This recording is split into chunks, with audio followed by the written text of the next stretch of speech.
ಇಡೀ ದೇಶಾದ್ಯಂತ ಸದ್ದು ಮಾಡ್ತಾ ಇರುವಂತಹ ಗೋಲ್ಡ್ ಸ್ಮಗ್ಲಿಂಗ್ ಪ್ರಕರಣದಲ್ಲಿ ನಟಿ ರನ್ಯಾ ಚಿನ್ನ ಕಳ್ಳ ಸಾಗಣೆ ಪ್ರಕರಣಕ್ಕೆ ಈಗ ಒಂದಿಷ್ಟು ಟ್ವಿಸ್ಟ್ ಸಿಗ್ತಾ ಇದೆ. ಏರ್ಪೋರ್ಟ್ನಲ್ಲಿ ರನ್ಯಾಗೆ ಪ್ರೋಟೋಕಾಲ್ ಒದಗಿಸಿದ ವಿಚಾರವಾಗಿ ತನಿಖೆಗೆ ರಾಜ್ಯ ಸರ್ಕಾರ ಈಗ ಆದೇಶವನ್ನ ಕೊಟ್ಟಿದೆ. ಶಿಷ್ಟಾಚಾರ ದುರ್ಬಳಕೆ ಪ್ರಕರಣದಲ್ಲಿ ಹಿರಿಯ ಐಪಿಎಸ್ ಅಧಿಕಾರಿ ರಾಮಚಂದ್ರ ರಾವ್ ಪಾತ್ರ ಇದೆಯಾ ಇಲ್ಲವೇ ಅನ್ನೋದ್ರ ಬಗ್ಗೆ ತನಿಖೆ ನಡೆಸೋಕೆ ಈಗ ಮುಂದಾಗಿರೋದು. ಹಿರಿಯ ಐಪಿಎಸ್ ಗೌರವ್ ಗುಪ್ತಾಗೆ ಅವರ ವಾರದಲ್ಲೇನೆ ವರದಿ ಕೊಡೋಕೆ ಸೂಚನೆಯನ್ನು ಕೊಟ್ಟಿದೆ ಸರ್ಕಾರ. ಇದೇ ವೇಳೆ ರನ್ಯಾ ಪ್ರಕರಣದಲ್ಲಿ ಪೊಲೀಸರ ವಿರುದ್ಧ ಕರ್ತವ್ಯ ಲೋಪ ಎಸಗಿದ ಆರೋಪ ಸಂಬಂಧ ಸರ್ಕಾರ ಸಿಐಡಿ ತನಿಖೆಗೆ ಆದೇಶವನ್ನ ನೀಡಿದೆ. ಶೀಘ್ರವೇ ತನಿಖೆ ಪೂರ್ಣಗೊಳಿಸಿ ವರದಿ ಸಲ್ಲಿಸಬೇಕು ಅಂತ ಸೂಚಿಸಿದೆ. ಪರಿಣಾಮ ಐಪಿಎಸ್ ಅಧಿಕಾರಿ ರಾಮಚಂದ್ರ ರಾವ್ ರನ್ಯಾ ಏರ್ಪೋರ್ಟ್ಗೆ ಬಂದಾಗ ಪ್ರೋಟೋಕಾಲ್ ನೀಡೋಕೆ ಬಂದಿದ್ದ ಹೆಡ್ ಕಾನ್ಸ್ಟೇಬಲ್, ಗುಪ್ತಚರ ಇಲಾಖೆಯ ಕಾನ್ಸ್ಟೇಬಲ್ ವಿಚಾರಣೆ ಬಿಸಿ ತಾಕುವುದು ಖಚಿತ ಅಂತಿದ್ದಾರೆ. ಈ ಬೆಳವಣಿಗೆ ನಡುವೆ ಡಿಸಿಎಂ ಜೊತೆಗೆ ಗೃಹ ಸಚಿವರ ಜೊತೆಗೆ ಸಿಎಂ ಪ್ರತ್ಯೇಕವಾಗಿ ಸಭೆಯನ್ನ ನಡೆಸಿದ್ರು. ಗೌರವ್ ಗುಪ್ತಾ ಸಹ ಮುಖ್ಯಮಂತ್ರಿಗಳನ್ನ ಭೇಟಿ ಮಾಡಿದ್ರು. ಈ ವಿಚಾರದಲ್ಲಿ ರಾಜಕೀಯ ಕೆಸರೆರಚಾಟ ಸಹ ಜೋರಾಗಿದೆ. Yesterday we have ordered, it has been confirmed. Yesterday we have ordered, it has been confirmed. ಸರ್ಕಾರನೇ ಇದರಲ್ಲಿ ಭಾಗಿಯಾಗಿದೆ ಅನ್ನೋದು ನಮ್ಮ ನೇರ ಆಪಾದನೆ. ಅವರಿಗೆ ಪ್ರೋಟೋಕಾಲ್ ಹೆಂಗೆ ಕೊಟ್ಟರು, ಅವ್ರನ್ನ ಹೆಂಗೆ ಎಸ್ಕಾರ್ಟ್ ಕೊಟ್ಟರು, ಇದೆಲ್ಲ ತನಿಖೆ ಆಗಬೇಕಾಗಿದೆ. ಯಾರು ಮಂತ್ರಿ ಇದೆ ಅವ್ರ ಮೇಲೆ ಕ್ರಮ ಆಗಲಿ. ಬಟ್ ಪ್ರೋಟೋಕಾಲ್ ಯಾವ ರೀತಿ ಉಲ್ಲಂಘನೆ ಆಗಿರ್ತಕ್ಕಂಥದ್ದು, ಒಳಗೆ ಏನಾಗಿದೆ ನಮಗೆ ಗೊತ್ತಿಲ್ಲ. ಇದಾಗಿರ್ತಕ್ಕಂಥದ್ದು ಎಲ್ಲಿ? ಏರ್ಪೋರ್ಟ್ ಒಳಗಡೆ. ಈ ಗೋಲ್ಡ್ ಕೂಡ ಸ್ಮಗಲ್ ಆಗಿ ಬಂದಿದೆ. ಎಲ್ಲಿಂದ ಬಂತು? ಏರ್ಪೋರ್ಟ್ ಯಾರ ಕಂಟ್ರೋಲಲ್ಲಿದೆ? ಮೊದಲನೇ ಪ್ರಶ್ನೆ ಅದಕ್ಕೆ ಕೇಳ್ಬೇಕಲ್ಲ, ಗೋಲ್ಡ್ ಹೆಂಗ್ ಬಂತ ಅಂತ ಹೇಳಿ. ನೀವು ಮಲಗಿದ್ರಿ ಎಷ್ಟು ದಿವಸ? ಏರ್ಪೋರ್ಟ್ ಅಥಾರಿಟಿ ಅವರು ಇಂಡಿಯಾ ಏನ್ ಮಾಡ್ತಿದ್ರು? ಕಸ್ಟಮ್ಸ್ ಏನ್ ಮಾಡ್ತಾ ಇದ್ರು?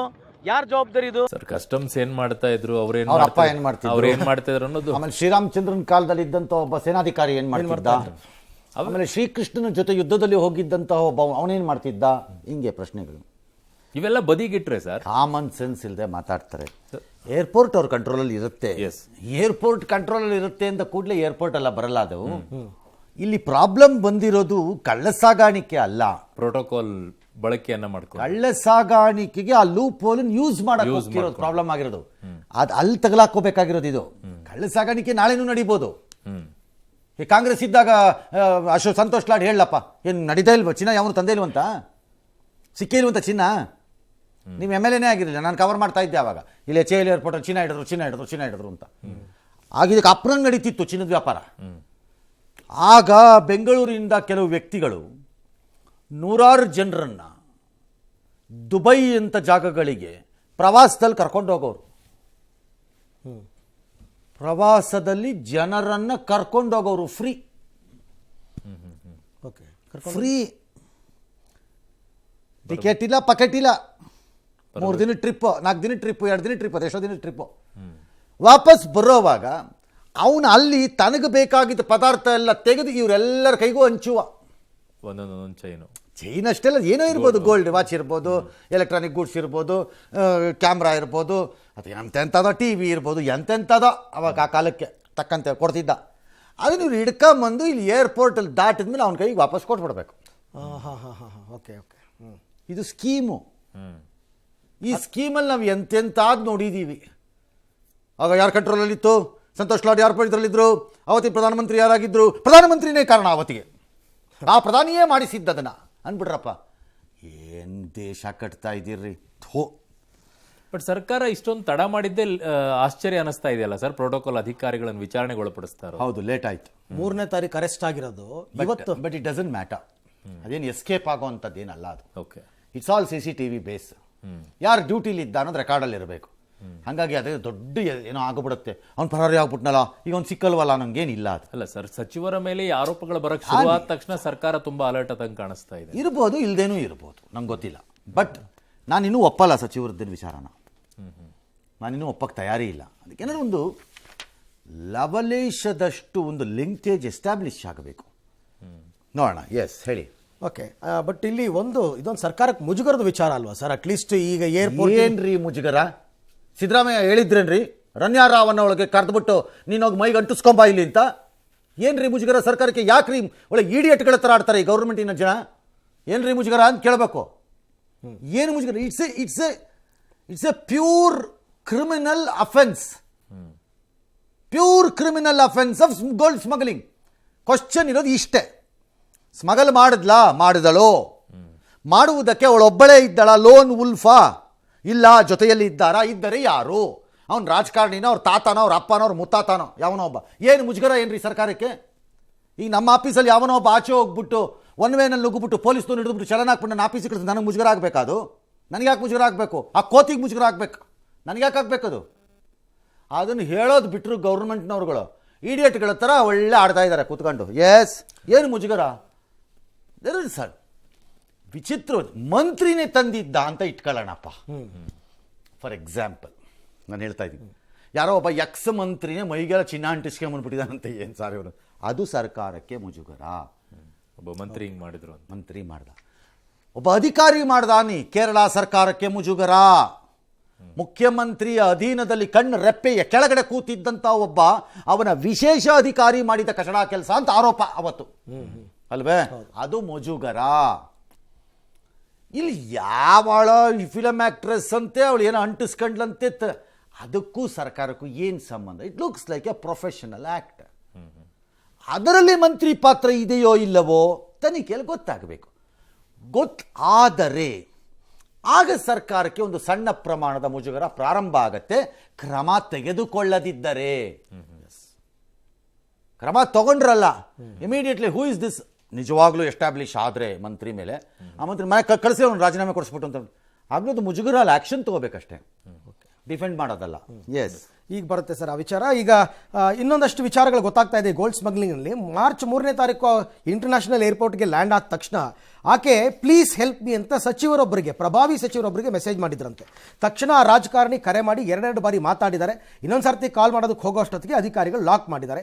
ಈ ಬಗ್ಗೆ DRI ಕಸ್ಟಮ್ಸ್ ಅಧಿಕಾರಿಗಳ ತನಿಖಾ ವರದಿಯಲ್ಲಿ ಉಲ್ಲೇಖವನ್ನು ಮಾಡಲಾಗಿದೆ. ಇದರ ನಡುವೆ ಆಡಳಿತ ಮತ್ತು ವಿರೋಧ ಪಕ್ಷಗಳ ನಡುವೆ ಎಗೈನ್ ಅದೇ ರೀತಿ ಆರೋಪ ಪ್ರತ್ಯಾರೋಪಗಳು ಒಂದಷ್ಟು ಜೋರಾಗಿ ನಡೆದಿದೆ. ಯಾರ್ಯಾರು ಏನೇನು ಮಾತಾಡಿದ್ದಾರೆ ನೋಡೋಣ. ಹೊಗೆ ಆಡೋದಿಲ್ಲ ಅಂತೇಳಿ ಹಿರಿಯರು ಹೇಳ್ತಾರೆ. ಇಂಥ ಒಂದು ಗಂಭೀರವಾಗಿರ್ತಕ್ಕಂಥ ಪ್ರಕರಣ ಯಾರ್ದೋ ಬೆಂಬಲ ಇಲ್ದೇನೆ ಆಗೋದಕ್ಕೆ ಸಾಧ್ಯ ಇಲ್ಲ. ಅವರಿದೆ ಕೈವಾಡ ಇದೆ, ಈ ಮಂತ್ರಿಗಳದ್ದು ಕೈವಾಡ ಇದೆ, ಅವ್ರದ್ದು ಕೈವಾಡ ಇದೆ. ಈಗ ಎಲ್ಲ ಇದು ಹೂವಾಪುವ ಸುದ್ದಿಗಳು. ತನಿಖೆದಲ್ಲಿ ಯಾರು ಕೈವಾಡ ಇದೆ ಅಂತ ಸತ್ಯಾಂಶ ಗೊತ್ತಾಗ್ತದೆ. ಯತ್ನಾಳ್ ಅವ್ರು ಹೇಳಿರೋದು ದುಬೈನಲ್ಲಿ ವಿಜೇಂದ್ರ ಅವ್ರದ್ದು ಸಾಕಷ್ಟು ದುಡ್ಡಿದೆ ಅಂತ, ದುಬೈಗೆ ಹೋಗೋದು ಬರೋದಿದೆ ಅಂತ ಹೆಸರು ಹೇಳಿದ್ರೆ ಗೊತ್ತಾಗುತ್ತೆ. ಸುಮ್ಮನೆ ನಾವು ಆ ಸಚಿವರು ಇರ್ಬೋದು, ಈ ಸಚಿವರು ಇರ್ಬೋದು ಅಂತ ಹೇಳಿ ಸುಮ್ಮನೆ ಗಾಳಿನಲ್ಲಿ ಗುಂಡು ಹಾರಿಸಿದ್ರೆ ಪ್ರಯೋಜನ ಇಲ್ಲ ಸ್ವಾಮಿ. ದಾಖಲೆಗಳು ಕೊಡಿ. CBI ಎನ್ಕ್ವೈರಿ ಆಗ್ತಾ ಇದೆ. ಅವರಿಗೆ ಎಲ್ಲೋ ಒಂದ್ ಕಡೆ ಸ್ವಲ್ಪ ಹೆದರಿಕೆ ಆಗ್ಲಿಕ್ಕೆ ಸ್ಟಾರ್ಟ್ ಆಗಿದೆ. ಎಲ್ಲೋ ಇನ್ನು ನಮ್ಮ ಹೆಸರು ಬರ್ತದೆ, ಎಲ್ಲರೂ ಇನ್ವಾಲ್ವ್ ಆಗಿ ತೋರ್ತಿದ್ದಾರೆ. ಯಾರೆಲ್ಲ ಮಂತ್ರಿಗಳು ನಿನ್ನೆ ಡಲ್ ಆಗಿ ಕೂತಿದ್ದಾರೆ ಅವ್ರ ಬಗ್ಗೆ ಎಲ್ಲರೂ ಸಹ ಗಮನ ಹರಿಸೋದು ಒಳ್ಳೇದು. ಯಾರು ಇನ್ವಾಲ್ವ್ ಇದ್ದಾರೆ ಯಾರಿಲ್ಲ ಅಂತ DRI ಏನು ಇನ್ವೆಸ್ಟಿಗೇಷನ್ ನಡೀತಾ ಇದೆ, ಮತ್ತೆ CBIನೂ ಕೂಡ ಕೇಂದ್ರ ಸರ್ಕಾರದ ಅಧೀನದಲ್ಲಿ ಬರುತ್ತೆ. ಹೇಗೆ ನಾನು ನಿನ್ನೆ ಡಿಸ್ಕಸ್ ಮಾಡ್ದಂಗೆ ಸರ್, ಇವಾಗ ಆಯ್ತಪ್ಪ ಅವ್ರು ಯಾರೋ ಹೆಲ್ಪ್ ಮೀ ಅಂತ ಮೆಸೇಜ್ ಮಾಡಿದ್ರು, ಯಾರೋ ಒಬ್ರು ಮಂತ್ರಿ ಕಾಲ್ ಮಾಡಿದ್ರು ಅಂತಾನೆ ಇಟ್ಕೊಳ್ಳೋಣ. ಅವ್ರಿಗೆ ಕಾಲ್ ಮಾಡಿದ್ರು ಅಲ್ಲ, ಯಾರೋ ಒಬ್ರು ಮಂತ್ರಿಗೆ ಮಾಡಿದ್ರು. ಯಾರಕ್ಕೆ ಕಾಲ್? ರನ್ಯಾಗೆ ಕಾಲ್ ಮಾಡಿದ್ರೆ ಏನ್ರಿ ಹೆಲ್ಪ್ ಆಗುತ್ತೆ? ಆಫೀಸರ್ಸ್ ಗಳಿಗೆ ಮಿನಿಸ್ಟರ್ ಕಾಲ್ ಮಾಡಿದ್ದಾರೆ ಅನ್ನೋದು 2 ಕಾಲ್ ಮಾಡಿದ್ದಾರೆ ಅಂತ ಹೇಳ್ತಾ ಇದ್ದಾರೆ. ಇದು ದಾರಿನಲ್ಲಿ ಎದುರುಗಡೆ ಸಿಕ್ಕಿದ್ರೆ ಹಲೋ ನೋಡಪ್ಪ ಒಂಚೂರು ಆದ್ರೆ ಹೆಲ್ಪ್ ಮಾಡಪ್ಪ ಅಂತ ಹೇಳ್ಬಿಟ್ಟು ಹೋಗಿದ್ದ ಅಲ್ವಲ್ಲ.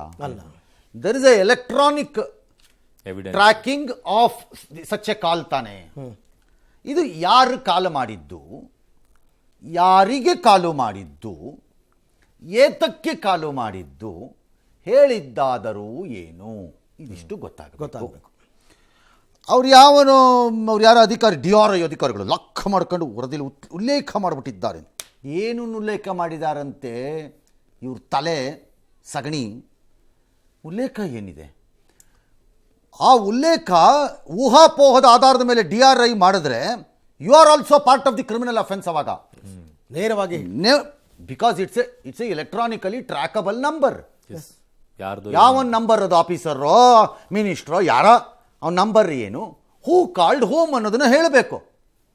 ಅವರೊಬ್ಬರು ಮಾಡಿರಬಹುದು ಅಂತ ಉಲ್ಲೇಖ ಅಂತೆ. ಏನ್ರಿ ಉಲ್ಲೇಖ? ನಿಮ್ಮ ತಲೆ DRI ಆಫೀಸರ್ಸು ಹಾಕಿ ತಂದು ಅಲ್ಲ, ಇನ್ನು ಇನ್ವೆಸ್ಟಿಗೇಷನ್ ಕಂಪ್ಲೀಟ್ ಆಗಿ ಹಾಗಾದ್ರೆ ಉಲ್ಲೇಖ ಯಾಕೆ ಮಾಡಕ್ಕೆ ಹೋದ್ರಿ? ಮಣ್ಣು ತಿನ್ನಕ್ಕೆ ಮಾಡಿದ್ರ? ನಾಳೆ ಇಲ್ದ ಹೋದ್ರೆ ಏನು ಮಾಡ್ತೀರಿ? ಸುಮ್ಮನೆ ಮೀಡಿಯಾನ ಮಜಾ ತಗೊಳಕ್ ಮಾಡ್ತಾ ಇದ್ದೀರಾ? ಕಾಂಗ್ರೆಸ್ ಸರ್ಕಾರ ಇದೆ, ಅವ್ರಿಗೆ ಅವಮಾನ ಮಾಡೋಣ ಅಂತ ಮಾಡ್ತಾ ಇದ್ದೀರಾ DRIನಲ್ಲಿ, BJPನಲ್ಲಿ. ಹಂಗಾರೆ ಅದಕ್ಕೆ ಹೇಳ್ತಿರೋದು ನಾನು. ಎಷ್ಟೊತ್ತು ಬೇಕಪ್ಪ ಕಾಲ್ ರೆಕಾರ್ಡ್ ಅಂತ ತಗೊಳಕ್ ನಿಮಗೆ? DRIಗೆ, CBIಗೆ, EDಗೆ ಎಷ್ಟೊತ್ತು ಬೇಕ್ರಪ್ಪ? ವಿದಿನ್ ಎ ಮಿನಿಟ್ ಒಳಗೆಲ್ಲ ಎಷ್ಟೊತ್ತು ಬೇಕ್ರಪ್ಪ? ಅದು ಭಾಳ ಹಾಕಿ ಯಾರು ಅಂತ. ಈ ಖರ್ಗೆ ಥರ ಲೂಸ್ ಆಗಿ ಮಾತಾಡ್ತಾರಲ್ಲ ಈ ಪ್ರಿಯಾಂಕಾ, ಭಾಳ ಲೂಸ್ ಟಾಕಪ್ಪ. ಅಲ್ಲ, ದುಬೈಗೆ ಹೋಗಿ ಬಂದರು. DK ದುಬೈಗೆ ಹೋಗಿ ಬರುತ್ತಾರೆ. ಏನು ಪ್ರಿಯಾಂಕಾ ಖರ್ಗೆ ಅವರೇ? DKಗೆ ಫೋನ್ ಮಾಡಿ ಕೊಡ್ಲಾ ನಿಮ್ಮ ಹತ್ರಕ್ಕೆ ಬಂದ್ಬಿಟ್ಟು? ಸರ್ ನೀವು ಅವಾಗವಾಗ ಇದು ದುಬೈಗೆ ಹೋಗ್ತಾ ಇದ್ದೀರಲ್ಲ, ಪ್ರಿಯಾಂಕರ್ಗೆ ಯಾಕೋ ಡೌಟ್ ಇದ್ದಂಗಿದೆ, ಕೊಡ್ಲಾ ಒಂಚೂರು ಫೋನು ಅಂತ ಕೊಡ್ಲಾ? ಒಂದಕ್ಕೊಂದು ಸಂಬಂಧ ಕೊಡ್ಲಾ ಫೋನನ್ನ? ಏನ್ರಿ ನಾನ್ಸೆನ್ಸ್ ಅದು? ಯಾರೋ ಹೇಳಿದ್ದನ್ನು ಇಟ್ಕೊಂಡು ನಾನು ಹೇಳ್ತೀನಿ, ನಿಮ್ಮ ಮೇಲೆ ಯಾರ ಕಲರ್ ಒಬ್ರಿಗೆ ಹೇಳಿಸ್ಬಿಟ್ಟು ಇನ್ನೇನೋ ಒಂದನ್ನು ಅವರು ಹೇಳಿದ ರೀತಿಯಿಂದ ಕೇಳಿಸ್ಕೊತೀರೇನ್ರಿ ನೀವು? Is this the way to behave like a matured or a becoming a senior politician in ನಿಧಾನಕ್ಕೆ ತಂದೆ ಹೆಸರಲ್ಲಿ? ಥೂ ಥೂ ಥೂ ಥೂ ಥೂ ಥೂ ಥೂ ಥೂ. ಅಲ್ಲ, ರಾಜಕೀಯದ ಹೆಸರಲ್ಲಿ ರಾಡಿ ಮಾಡಿಡ್ತಾ ಇದ್ದಾರೆ ಅಂತ ಸರ್ ಈ ಕೇಸನ್ನು. ಅದಾಗದೇ ಈ ದೇಶದಲ್ಲಿಪ್ಪ. ಈ ದೇಶದಲ್ಲಿ ರಾಜಕೀಯದ ರಾಡಿ ಇಲ್ಲದೇ ಇಲ್ಲ. ಇದು ಒಂದಂತೂ ನಿಜ, ಇಷ್ಟು ಹೇಳಿಬಿಡ್ತೀನಿ ನಾನು. Typical criminal gang, using one mule ಅಂದರೆ ಸಾಗಾಟ ಮಾಡುವ ಪ್ರಾಣಿ. ಒಂದು ಮ್ಯೂಲನ್ನು ಬಳಸಿದ್ದಾರೆ. ಆ ಮ್ಯೂಲು ಈ ಹೆಣ್ಣುಮಗಳು. ಓಕೆ, ಅವಳ ಆಸೆ ದುರಾಸೆ ಎರಡರದಲ್ಲಿ ಇದು ಮುಂದಕ್ಕೆ ಬಂದಿದೆ. ಈಗ ಈ ಗ್ಯಾಂಗು ಇರುವುದಂತೂ ನಿಶ್ಚಿತ. ಸಿಂಗಲ್ ಹ್ಯಾಂಡೆಡ್ ಆಗಿ ಈ ಹೆಣ್ಣು ಮಗಳು ಹ್ಯಾಂಡಲ್ ಮಾಡೋಕ್ಕಾಗಲ್ಲ ಇದನ್ನು. ಓಕೆ, ಈ ಗ್ಯಾಂಗ್ ಎಂದರೆ ತಂದೆಯೋ ರಕ್ಷಣೆಯನ್ನು ಮಗಳಿಗೆ ಕೊಡುತ್ತಿದ್ದಾರೆ ಎನ್ನಲು, ಬಿ ಪತಿಯೇ ಮಾಡಿಸಿ ಬಿಡುತ್ತಿದ್ದಾರಾ, ಸಿ ಗೆಳೆಯರಾದರೆ ಯಾರು, ಈಕೆಯ ಗೆಳೆಯರೋ, ಇನ್ಯಾರದ್ದೋ ಗೆಳೆಯರೋ, ಚಿತ್ರೋದ್ಯಮದ ಗೆಳೆಯರೋ, ವ್ಯವಹಾರದ ಗೆಳೆಯರೋ, ಕ್ರಿಮಿನಲ್ ಗೆಳೆಯರೋ. ಡಿ ಕೃಪೆ ಮತ್ತು ಕೃಪಾ ಕಟಾಕ್ಷ ಎಲ್ಲಿಂದ ಬರುತ್ತಿದೆ? ಇಲಾಖೆಯ ಒಳಗಡೆಯಿಂದ ಬರುತ್ತಿದೆಯೋ ಅಥವಾ ರಾಜಕಾರಣದಿಂದ ಬರುತ್ತಿದೆಯೋ? ಬಂದರೆ ಹೇಗೆ ಸಾಧ್ಯ? ಅಷ್ಟೇ ಬೇಕಾಗಿರೋದು. ಇಷ್ಟು ಗೊತ್ತಾಗಬೇಕು. ಇಷ್ಟು ಮಾತಾಡ್ತಿರಲ್ಲ, ನಾನು ಸುಮ್ಮನೆ ಹೇಳ್ಬಿಡ್ಲಾ DRI ಆಫೀಸರ್ ಒಬ್ಬ ಸಪೋರ್ಟ್ ಮಾಡ್ತೀಯಂತೆ ಒಳಗೆ ಅಂತ ಹೇಳ್ಬಿಡ್ಲ? ಈಗ ಹೇಳ್ಬಿಡ್ಲಾ ಸುಮ್ಮನೆ ಹಂಗಾರ ಇದ್ದಕ್ಕಿದ್ದಂತೆ? ದಾಖಲೆಗಳು ಬೇಕಾಗ ಆಗಲ್ಲ. ಇದನ್ನ ಇತ್ಯರ್ಥ ಮಾಡಿದ್ರೆ so the question is end question ಏನಪ್ಪ ಅಂದರೆ, ಸೀರಿಯಸ್ ಅಫೆನ್ಸನ್ನು ಮಾಡ್ಕೊಂಡು ಬಂದಿದ್ದಾರೆ, ಯಾರಿಗೂ ತಗಲಾಕೊಂಡಿಲ್ಲ, ಈಗ ತಗಲಾಕೊಂಡಿದ್ದಾರೆ, ಈಗ ಗೊತ್ತಾಗಬೇಕು ಅಷ್ಟೇ. ಓಕೆ. ಇನ್ನು ರನ್ಯಾ ಕೇಸ್ನಲ್ಲಿ ಸಿಬಿಐ ಈಗಾಗಲೇ ಎಂಟ್ರಿ ಕೊಟ್ಟಿದೆ. ನಿನ್ನೆ ರಾತ್ರಿ ರನ್ಯಾ ಅವರ ನಿವಾಸದ ಮೇಲೆ ಸಿಬಿಐ ಅಧಿಕಾರಿಗಳೆಲ್ಲ ದಾಳಿ ನಡೆಸಿದ್ದಾರೆ. ಈಗ ಬರ್ತಾ ಇರುವಂತಹ ಮಾಹಿತಿಯ ಪ್ರಕಾರ ಯಾರೆಲ್ಲ ಪ್ರೋಟೋಕಾಲ್ ಅಧಿಕಾರಿಗಳಿದ್ದಾರೆ ಅವ್ರಿಗೂ ಕೂಡ ನೋಟಿಸ್ ಅನ್ನ ಕೊಟ್ಟಿದ್ದಾರಂತೆ. ಇನ್ನು ಮುಧೋಳದ ಓಂಕಾರ ಸಹಕಾರಿ ಬ್ಯಾಂಕ್ನ ಖಾತೆಯೊಂದರಿಂದ ಬೆಂಗಳೂರಿನ ಟ್ರಿನಿಟಿ ವೃತ್ತದಲ್ಲಿರುವಂತಹ ಕೆನರಾ ಬ್ಯಾಂಕ್ನ ರನ್ಯಾ ಖಾತೆಗೆ 10 ಲಕ್ಷ ಹಣ ವರ್ಗಾವಣೆ ಆಗಿದೆ ಅಂತ ಒಂದು ವರದಿ ಹೋಗ್ತಾ ಇತ್ತು. ಕೆಲ ದಾಖಲೆಗಳೆಲ್ಲ ಓಡಾಡ್ತಾ ಇದ್ವು. ಆದರೆ ಓಂಕಾರ ಸಹಕಾರಿ ಬ್ಯಾಂಕ್ ಈ ಆರೋಪವನ್ನು ತಳ್ಳಿ ಹಾಕ್ಬಿಟ್ಟಿದೆ. ಅವ್ರ ಖಾತೆಗೆ ಏನಿದೆ ಅಲ್ಲಿ ಹಣ ವರ್ಗಾವಣೆ ಎಲ್ಲ ಆಗಿಲ್ಲ, ಆಮೇಲೆ IFSC ಕೋಡ್ ಕೂಡ ಅದು ಸುಳ್ಳು, ಅದರಲ್ಲಿ ಇಲ್ಲ ನಮ್ಮದು ಅಂತ ಹೇಳಿದ್ದಾರೆ. ಇನ್ನು ಈ ಮಧ್ಯೆ ನಟಿ ರನ್ಯಾರ ಜಾಮೀನು ಅರ್ಜಿ ವಿಚಾರಣೆ ನಾಳೆ ಮುಂದೂಡಿಕೆ ಆಗಿದೆ. ಇದೇ ವೇಳೆ ಬಂಧನದ ಭೀತಿಯಲ್ಲಿದ್ದ ರನ್ಯಾ ಪತಿ ಜತಿನ್ ಹುಕ್ಕೇರಿ ಹೈಕೋರ್ಟ್ ರಿಲೀಫ್ ಕೊಟ್ಟಿದೆ. ಬಂಧನಕ್ಕೂ ಮುನ್ನ ಸುಪ್ರೀಂ ಕೋರ್ಟ್ ನಿರ್ದೇಶನ ಪಾಲನೆ ಮಾಡಿ ಅಂತ ಸೂಚನೆ ಕೂಡ ಕೊಟ್ಟಿದೆ. ಈ ಕಡೆಗೆ ತರುಣ್ ರಾಜ್ಗೆ DRI ಅಧಿಕಾರಿಗಳು ಡ್ರಿಲ್ ಮಾಡ್ತಾ ಇದ್ದಾರೆ. ಈ ಒಂದು ವ್ಯವಹಾರಕ್ಕೂ ನಮಗೂ ಯಾವುದೇ ರೀತಿಯ ಸಂಬಂಧ ಇರುವುದಿಲ್ಲ. ನಾವು ಸಹ ಈ ಕುರಿತಂತೆ ನಮ್ಮ ಬ್ಯಾಂಕಿನ ಸ್ಟೇಟ್ಮೆಂಟನ್ನು ನಾವು ಈಗ ಬಂದಂಥ ಎಲ್ಲ ಪತ್ರಿಕಾ ವರದಿ ಕೊಟ್ಟಿರುತ್ತೇನೆ. ತಾವು ಸಹ ಅದನ್ನು ಪರಿಶೀಲನೆ ಮಾಡಬಹುದು. ಈ ಬ್ಯಾಂಕಿನ ಆ ವ್ಯವಹಾರಕ್ಕೂ ನಮ್ಮ ಬ್ಯಾಂಕಿಗೂ ಯಾವುದೇ ರೀತಿಯ ಸಂಬಂಧ ಇರುವುದಿಲ್ಲ. ಬಟ್ ಈಗ ಸಿಬಿಐ ಎಂಟ್ರಿ ಕೊಟ್ಟಿರೋದ್ರಿಂದ ಇದು ಮತ್ತೊಂದು ರೀತಿಯಾದಂತಹ ತನಿಖೆ ಬೇರೆ ರೀತಿಯಲ್ಲಿ ನಡಿಬೇಕಾಗಿ ಏನ್ರಿ ಅದು? ಅಲ್ಲ, ಬೇರೆ ಏನು ತನಿಖೆ ಮಾಡಬೇಕಾಗಿಲ್ಲ ಸರ್. ಬ್ರಹ್ಮ ವಿಷ್ಣು ಮಹೇಶ್ವರರು ಸೇರಿ ರಚನೆ ಮಾಡಿರಬಹುದಾದಂತಹ ಏನ್ರಿ ಅದು? ಬಹಳ ಏನೇನು ಕಡಿದ್ಬಿಟ್ಟು ಆಗ್ಬಿಡಕ್ಕಲ್ಲಿ. ಅಲ್ಲ, DRIನೇ ಮಾಡಬೇಕಾದ್ರೆ ಸಿಬಿಐ ಇದ್ರಲ್ಲಿ ಬಹಳ ದೊಡ್ಡ ಇನ್ವೆಸ್ಟಿಗೇಷನ್. ಸುಮ್ಮನೆ ಬುರ್ಡ ಬಿಟ್ಕೊಂಡು ಓಡಾಡ್ತಾವ್ರಲ್ಲ ಎಲ್ಲಾರು. ಅಲ್ಲ ಸರ್, ಈಗ CBIನವ್ರು ಬಂದ್ರು, ಮತ್ತೆ ಈಗ ಕಾಂಗ್ರೆಸ್ನವರು ಕೇಂದ್ರ CBIನ ದುರ್ಬಳಕೆ ಮಾಡ್ಕೊಳ್ತಿದೆ. ಅವನು ಏನಾರು ಹೇಳ್ಕೊಂಡು ಹೋಗ್ಲಿ, ಮಾಡ್ರಯ್ಯ ಪೋಸ್ಟ್ ತೋರಿಸ್ರಯ್ಯ ಎಂಟ್ರಿ. ಇಂಥ ಎಷ್ಟೋ ಕೇಸ್ಗಳು ತಾರ್ಕಿಕ ಬರೋದೇ ಇಲ್ಲ. ಅದರ ಇನ್ನೊಂದು ಬಂದ ತಕ್ಷಣ ಸೈಲೆಂಟಾಗಿ ಸೈಡ್ಗೆ ಹೋಗ್ಬಿಡ್ತಾರ. ಯಾವ ಎಂಟ್ರಿ? ಒಂದು ಈ ಪ್ರಕರಣದಲ್ಲಿ ದಿ ಪ್ರಾಬ್ಲಮ್ ಈಸ್ ಇವರು CBI ಅವರು ಇವರು ಡ್ಯಾಶು ಅಂತೆಲ್ಲ ಬರ್ತಾ ಇರೋದ್ರಿಂದ ನಾನು ಹೇಳ್ತಿರೋದು, ಈ ಬ್ಯಾಂಕ್ ಅವ್ರದ್ದು ಯಾರ್ದು ಹೇಳ್ತಿದಾರಲ್ಲ, ಈಗ ನಮಗೂ ಅದಕ್ಕೂ ಸಂಬಂಧ ಇಲ್ಲ, ಸಂಬಂಧ ಇಲ್ಲ, ವರ್ಗಾವಣೆ ಇಲ್ಲದೆ ಇರ್ಬೋದು, ಇರ್ಲೂಬೋದೇನೋ. ಅದಕ್ಕೆ ಬ್ಯಾಂಕ್ ಏನು ಮಾಡಬೇಕು? If there is a direction by X customer to transfer Y money to Z account, bank ಏನು ಮಾಡ್ಬೇಕು? ಅದಕ್ಕೆ ಆಗಿನ್ನೂ ಈ ಪ್ರಕರಣ ಬೆಳಕಿಗೂ ಬಂದಿರಲಿಲ್ಲ. ನಾವೇನು ಮಾಡಬೇಕು? ಕೋರ್ಟ್ ಏನು ಡಿಬಾರ್ ಮಾಡಿದ್ಯಾ ಟ್ರಾನ್ಸ್ಫರ್ ಮಾಡಬೇಡಿ ದುಡ್ಡು ಅಂತ? ಹೌದು. ಇದು ಹೆಂಗಾಗಿ ಹೋಗ್ತಾ ಇದೆ ಅಂದರೆ ಇತ್ತೀಚೆಗೆ ಸುಮ್ಮನೆ CBI DRI ಇಡಿನೋ CCBನೋ SITನೋ ಪೊಲೀಸ್ನವರೋ ಕಾಕಿ ಬಟ್ಟೆ ಹಾಕಿಲ್ದೇ ಇದ್ದವರೋ ತಲೆಯಲ್ಲಿ ಮೆದರಿದ್ದವರೋ ಸಗಣಿ ಇದ್ದವರೋ ಹೇಳಿದ್ದೆಲ್ಲ ಸತ್ಯ ಅನ್ನೋ ಲೆವೆಲ್ಗೆ ಬಂದು ಕೂತ್ಬಿಟ್ಟಿದೆ ಈಗ ಇನ್ವೆಸ್ಟಿಗೇಷನ್ಸಲ್ಲಿ. ಬರೀ ಮಜಾ ತಗೊಳ್ಳೋ ಸ್ಟಾರ್ಟ್ ಆಗಿಬಿಟ್ಟಿದೆ ಪ್ರತಿಯೊಂದು ಅಂಶದ ಮೇಲೂ. ಇನ್ವೆಸ್ಟಿಗೇಷನ್ ಅಂದರೆ ಲಾಳ ಹೊಡ್ಕೊಂಡು ಓಡಾಡೋಕ್ಕೆ ಯೋಗ್ಯತೆ ಇಲ್ಲದೆ ಇರೋಲ್ಲ ಆಫೀಸರ್ಗಳಾದರೆ ಇದೇ ಆಗೋದು. ಇನ್ನೇನಾಗತ್ತೆ? ಸುಮ್ಮನೆ ಒಂದು ಕೇಸನ್ನು ಎಂಡ್ ಮಾಡೋಕ್ಕಾಗಲ್ಲ ಟ್ಯಾಕ್ಟ್ ಇದ್ರ ಪ್ರಕಾರದಲ್ಲಿ ತಂದು ಬರೀ ಇದೇ ಆಗೋಯ್ತು. ಅದು ಮೊನ್ನೆ ರೀಸೆಂಟ್ ಐಶ್ವರ್ಯ ಕೇಸ್ ಎಲ್ಲ ಕೇಸು ಇಷ್ಟೇ ಇರುದ್ದು. ಬರ್ರಿ ಎಸ್ ಗ್ಯಾರಂಟಿ ಅನುಷ್ಠಾನ ಸಮಿತಿ ನೆಪದಲ್ಲಿ ಕಾಂಗ್ರೆಸ್ ಕಾರ್ಯಕರ್ತರಿಗೆ ವೇತನ ಸವಲತ್ತು ಕೊಡೋದಕ್ಕೆ ಮುಂದಾಗಿರುವ ಸರ್ಕಾರದ ಕ್ರಮ ವಿಧಾನಸಭೆಯಲ್ಲಿ ಈಗ ಗದ್ದಲಕ್ಕೆ ಕಾರಣ ಆಗಿದೆ. ಈ ವಿಚಾರವನ್ನ ವಿಪಕ್ಷಗಳು ಮುಗಿಬಿದ್ದಿದ್ದಾರೆ. ಜನರ ತೆರಿಗೆ ಹಣ ಕಾಂಗ್ರೆಸ್ ಕಾರ್ಯಕರ್ತರಿಗೆ ಹೆಂಗೆ ಕೊಡ್ತಾ ಇದ್ದೀರಾ ಅಂತ ಕೇಳಿದ್ದಕ್ಕೆ ಒಂದಷ್ಟು ಆಡಳಿತ ವಿರೋಧ ಪಕ್ಷಗಳ ನಡುವೆ ವಾಗ್ವಾದ ಆಗಿದೆ. ಸರ್ಕಾರವನ್ನು ತಂದ ಕಾರ್ಯಕರ್ತರಿಗೆ ಸಂಬಳ ತಗೊಳ್ಳೋ ಹಕ್ಕಿದೆ ಅಂತ DCM ಸಮಜಾಯಿಷಿ ಕೊಟ್ಟಿದ್ದಾರೆ. ಅದಕ್ಕೆ ಈ ಸಮಿತಿಯನ್ನು ರದ್ದು ಮಾಡಿ ಶಾಸಕರ ಉಸ್ತುವಾರಿಯಲ್ಲಿ ಅನುಷ್ಠಾನ ಮಾಡಿ ಅಂತ ಆಗ್ರಹಿಸಿದರು. ಬಡವರಿಗೆ ಗ್ಯಾರಂಟಿ ಕೊಡ್ತಿರೋದೆಲ್ಲ ಇವ್ರಿಗೆ ಸಹಿಸ್ಕೊಳ್ಳೋಕ್ಕಾಗ್ತಿಲ್ಲ, ಹಾಗೆ ಹೀಗೆ ಅಂತೆಲ್ಲ ಒಂದಷ್ಟು ಮಾತಾಡಿದ್ದಾರೆ. ಈ ನಡುವೆ ಗ್ಯಾರಂಟಿಗೆ ಮುಕ್ಕಾಲು ಭಾಗ ಹಣ ಖರ್ಚು ಮಾಡಿದ್ರೆ ಆಡಳಿತ ನಡೆಸೋದು ಕಷ್ಟವಾಗುತ್ತೆ ಅಂತ ರಂಭಾಪುರಿ ಶ್ರೀಗಳು ಅಸಮಾಧಾನವನ್ನ ವ್ಯಕ್ತಪಡಿಸಿದ್ದಾರೆ. ಕಾಂಗ್ರೆಸ್ ಕಾರ್ಯಕರ್ತರಿಗೆ ಈ ಕರ್ನಾಟಕದ ಜನರ ಟ್ಯಾಕ್ಸ್ ಪೇಯರ್ಸ್ ಹಣ ಯಾವ ಆಧಾರದ ಮೇಲೆ ನೇಮಕಾತಿ ಮಾಡ್ತೀರಾ? ಭಿಕ್ಷೆ ಬೇಡಿ ಕೊಡ್ಲಿ ಕಾಂಗ್ರೆಸ್ ಅವ್ರು ತಗೊಂಡೋಗಿ.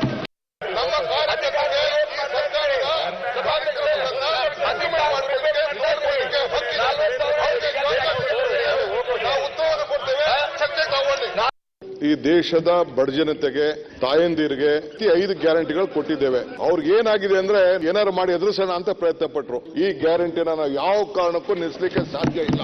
This is my commitment. We stand committed with our workers.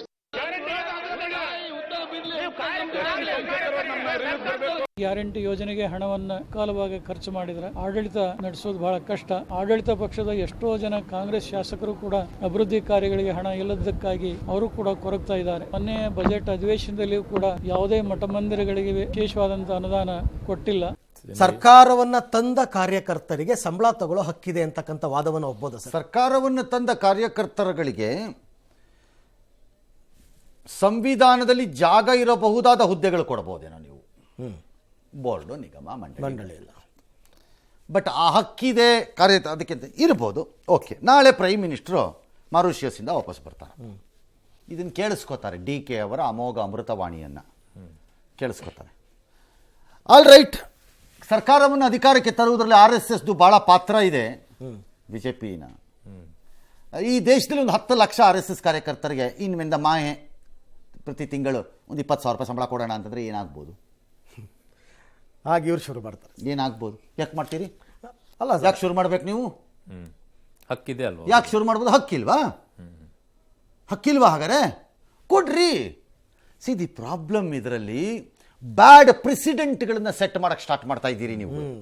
DK ಅತ್ಯುತ್ಸಾಹದಲ್ಲಿ ನಾನು ಈ ಪಕ್ಷದ ಅಧ್ಯಕ್ಷ, ನಾನು ಎಲ್ಲರ ರಕ್ಷಣೆಯನ್ನು ಹೇಗೆ ಮಾಡ್ತಾ ಇದ್ದೀನಿ ಎಂಬುದನ್ನು ತೋರಿಸಿಕೊಳ್ಳಲೆಂದೋ ನನಗಿಂತ ಕಾರ್ಯಕರ್ತರ ರಕ್ಷಣೆಗೆ ಬಾಹುಬಲಿಯ ರೀತಿ ನಿಂತಿರುವ ಅಧ್ಯಕ್ಷ ಹಿಂದಿಲ್ಲ ಮುಂದಿಲ್ಲ ನಾಳೆ ಇಲ್ಲ ಅನ್ನೋದನ್ನು ತೋರ್ಪಡಿಕೆ ಮಾಡಿಕೊಳ್ಳಲು ಅಥವಾ ನನ್ನ ಅಧಿಕಾರ ಎಷ್ಟಿದೆ ತೋರಿಸೇ ಬಿಡ್ತೀನಿ ನಿಮಗೆಲ್ಲ ಅನ್ನೋ ಪ್ರಕಟ ಮಾಡುತ್ತಿರುವ ಅಧಿಕಾರದ ಡ್ಯಾಶೋ ನಂಗೆ ಗೊತ್ತಿಲ್ಲ. He defends everything like this. But ಸರ್ಕಾರದ ಒಂದಿಷ್ಟು ನಿಯಮಗಳಿದೆ. ಆದರೆ ನಾಳೆ ಈ ಡಿಫೆನ್ಸಿನ ಎಲ್ಲವನ್ನು ವಾಪಸ್ ಅವರೇ ತಿನ್ನಬೇಕಾಗತ್ತೆ. ಬೇರೆ ಸರ್ಕಾರಗಳು ಬಂದಾಗ ಎಲ್ಲ ತಿನ್ನಬೇಕಾವತ್ತು. ಅವತ್ತು DK ಅಲ್ಲಿ ಇರಲ್ಲ, ಅಲ್ಲಿ ಇನ್ನೊಬ್ಬ ಕಾಂಗ್ರೆಸ್ ಲೀಡರ್ ಕೂತಿರ್ತಾನೆ. ಅದು ನೀವು DK ಕೇಳಬೇಕು, ನಮಗೂ ಗೊತ್ತಿಲ್ಲ ಅದು. ಈ ಥರ ಟಾಕ್ ಸ್ಟಾರ್ಟ್ ಆಗುತ್ತೆ. ವೆರಿ ಬ್ಯಾಡ್ ಪ್ರೆಸಿಡೆಂಟ್ ಸೆಟ್ ಮಾಡ್ತಿದ್ರಿ. ಯಾಕೆ?